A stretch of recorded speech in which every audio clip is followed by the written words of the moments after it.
News every 15 minutes, weather every 10, and sports twice an hour. Newstalk, KGVO, AM 1290 and now 101.5 FM. You're listening to Montana Morning with Peter Christian. Don't go slip sliding away. Freezing rain advisory. Good morning, everyone. It's Montana Morning for this Monday, January 18th, Martin Luther King Jr. Day, a state and federal holiday. No banks, no mail today. And right now we do have 31 degrees with rain and freezing rain throughout Missoula. It's making roads extremely slick throughout western Montana. Our newscast this morning sponsored by Nissan and Hyundai of Missoula under new management, offering rebates, discounts, and 0% financing on a huge selection of inventory. That is Nissan and Hyundai of Missoula on Brooks near Southgate Mall. Freezing rain's been falling for several hours, making roads extremely slick all over western Montana.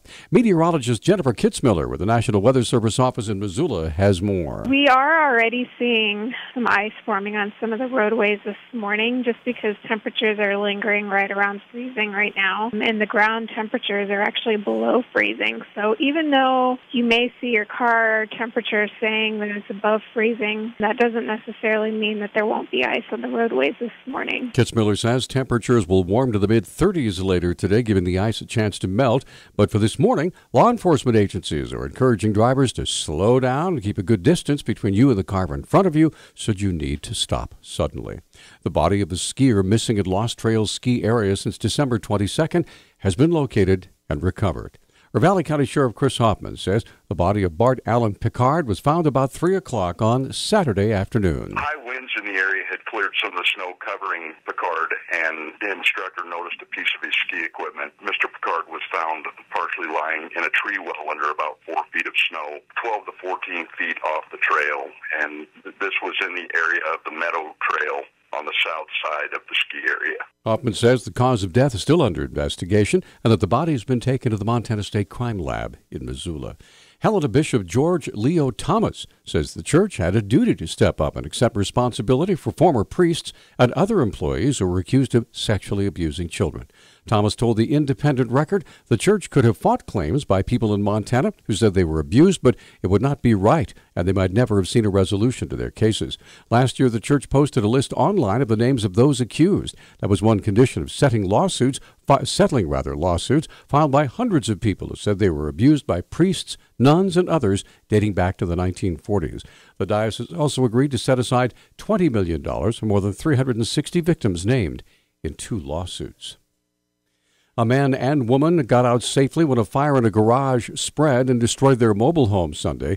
Muscle Shell County Fire Warden Adam Carlson said the fire was reported around midnight. According to the Billings Gazette, both structures were a total loss to wood stove, suspected to be the cause. Canine influenza or dog flu has appeared in Montana over the past few months. Missoula veterinarian Dr. Andy Cross says the viral infection is familiar to his profession and explains how the disease is spread. The take-home for us is to remember that influenza is a lot about what we call kennel cough or bordetella. It's just an upper respiratory disease that's found in dogs, and it's going to be found where dogs spend a lot of time or have contact with other dogs. Dr. Cross said preventive treatments are available. There is a vaccine for canine influenza, and again, it's been around for a number of years. That as we see this disease come into our area is something that we're going to probably start using on dogs, especially with high exposure rate. Again, those dogs intermingling in areas with other dogs. Dr. Cross said owners who believe their dogs may be infected should call ahead before bringing their dogs into the clinic so that special arrangements can be made to keep other dogs from being infected. A Bozeman woman accused of stabbing a student in an apartment on the Montana State University campus has pleaded guilty to a lesser offense. The Bozeman Daily Chronicle reports 28-year-old Talina Shoulderblade pleaded guilty last week to misdemeanor obstructing justice for cleaning up her boyfriend's blood. Gallatin County Deputy Attorney Aaron Murphy amended the charges against Shoulderblade because the victim did not cooperate. As part of the plea agreement, Murphy dismissed a felony charge of assault with a weapon by accountability. Suspicion over federal plans to restore endangered wolves in the Southwest has spread to Colorado and Utah, where ranchers and officials are fiercely resisting any attempt to import the predators. About 110 Mexican gray wolves roam parts of Arizona and New Mexico. U.S. Fish and Wildlife Service released 11 wolves there about 20 years ago after the population nearly vanished. The agency hopes to complete a recovery plan for the Mexican wolf in 2016, and officials say they've made no decision about releasing them into Colorado or Utah. The Fish and Wildlife Service defended the exports and the process.